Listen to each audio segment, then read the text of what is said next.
Welcome to part 2 of our book review on our hidden landscapes. Our last episode we covered part 1, chapters 1 through 3. It was really the perspective through the eyes of modern Native Americans and Native American researchers. Part 2 is entitled Academic Perspectives on Understanding, Protecting, and Preserving Indigenous Ceremonial Landscapes. This portion of the book contains 6 chapters, chapters 4 through 9. Chapter 4 and 5 can be grouped together to a certain extent. Chapter 4, Obligations of Place, Engaging with Tribal Historical Preservation Offices in New England to Preserve and Protect Ceremonial Stone Landscapes. Paul Robinson gets into what also Laurie Rush does in the next chapter, a bit of decrying modern archaeologists' inability to really wrap their minds around certain aspects of ceremonial stone landscapes. The last section here, Closing the Rift, Engaged and Collaborative Archaeology. I'll just read through this, and this gives you a sense of the perspective. Archaeologists David Hurst Thomas noted that the methodology emphasis in archaeology on replicability and scientific objectivity, coupled with the theoretical disdain for the very particular knowledge of the indigenous people themselves, widened the already existing chasm between archaeologists and indigenous people. There's a discussion around the use of oral tradition, oral history, as part of the narrative and part of the study, which this author sees modern archaeologists essentially not really engaging with in a positive way. Laurie Rush, who is also an anthropologist and archaeologist, doubles down on that position. I'll read a piece here from hers. This is essentially amounts to archaeologist on archaeologist crime here. Her chapter 5, So You Believe in Aliens Too, an anthropologist look at stone features in the North American Northeast and the archaeologists who do and do not study them. Now, she touches on NERA in initially a disparaging way, but then points out that however many NERA members spend much of their free time finding and documenting stone features of unknown origin, and they have extraordinary data sets with equally extraordinary potential to contribute to scientific discovery. She does not cite me personally here. She is citing DeFossis, Martin, and Mueller, who are later on authors of chapters in section 3. We'll get to that in the next episode. But it's interesting she mentions NERA and its pros and cons. Her section here, All Stone Piles Are Colonial, which is essentially an old school archaeologist perspective on what is out there. Modern archaeological research in the Northeast United States is currently crippled by 3 factors. 1, arrogance on the part of some of our academic colleagues. 2, academic hero worship. And 3, an obsession with artifactual remains over all other forms of evidence. We saw Doug Harris talk about that in his Turner Falls project, where the 100 test pits were dug, nothing was found, and by way of artifacts, therefore the archaeologists determined the site was of no historical value. However, what seems to be the case in the more sacred spot is with the stone landscape, the less likely you're probably to find just random things strewn about in the dirt. They obviously took great care in those areas. So there is Laurie Rush pointing out that dichotomy. Another challenge is for archaeologists who absorbed the conventional wisdom in graduate school. So she really points out a lot of the shortcomings with regard to modern archaeology and its ability to really grasp what is the crux of ancient ceremonial stone landscapes. That part is interesting. Like to see archaeologists get on each other for good sport, but getting into areas that are going to be helpful for citizen researchers out there beyond DeFossis, Martin, and Mueller. is chapter 6 by James Gage. Now, if you've focused on my pile of books here, you're going to see a lot of Gage work here. I'm a big fan of the Gages. They've done a tremendous amount of work and really help in, I would say, democratizing the understanding of these structures out here, so people who are interested can begin to learn, get a foothold in the understanding, and contribute. So that's great. James is they're a mother-son duo, and Mary Gage is an author of a chapter in part 3, which we'll get to in the next episode.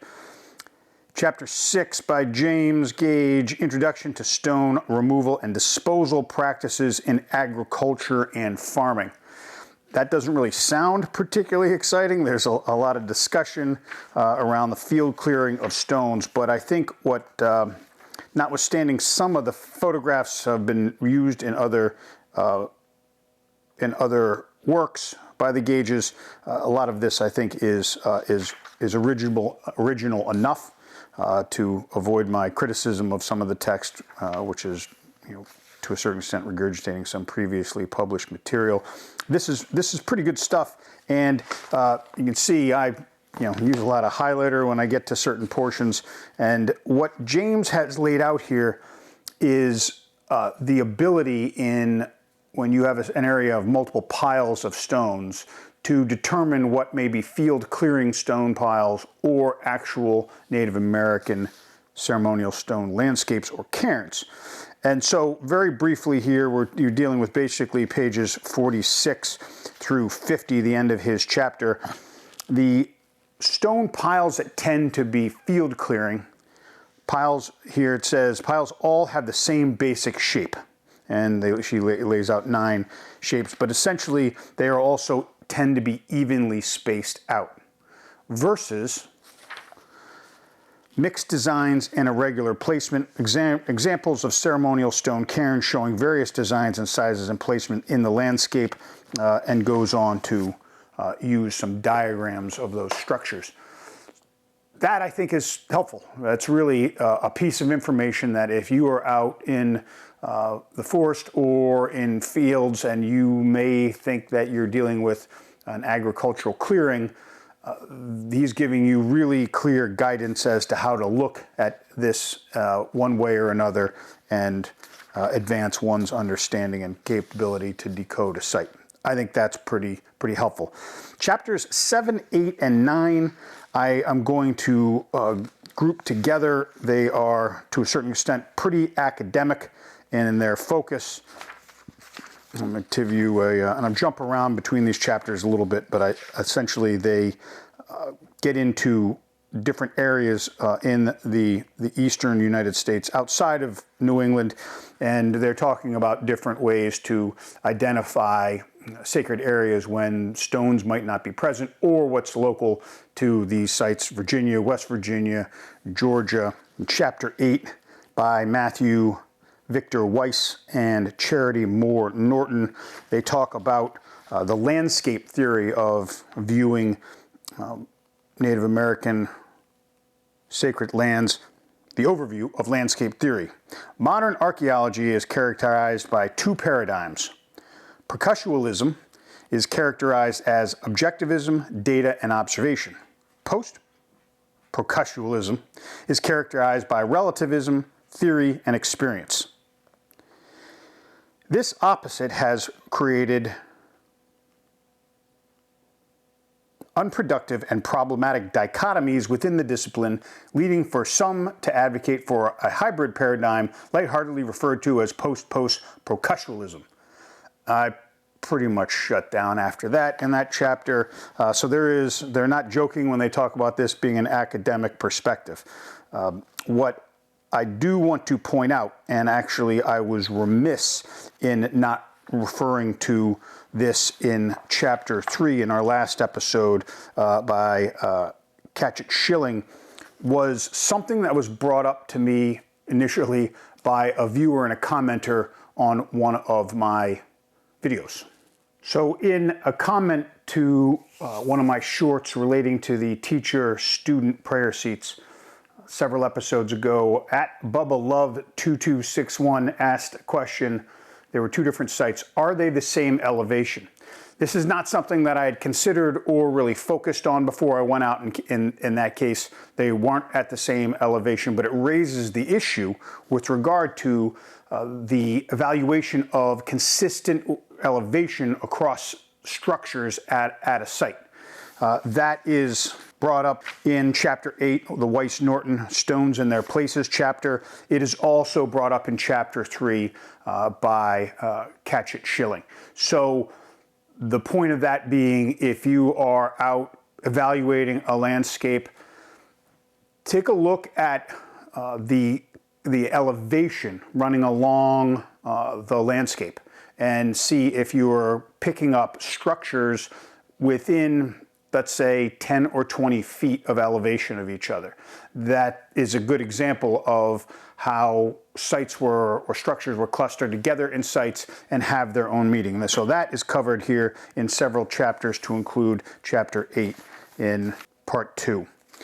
And that last one, Chapter 9, Piled Stone Features of Jackson County, Georgia, a focus on specific Georgia structures. If that is of interest to you, if you are in Georgia, you have your own chapter here, Chapter 8, and that is, I think, pretty specific and interesting to that area, not necessarily to those in New England. Okay, that is a rundown of Part 2 of our hidden landscapes.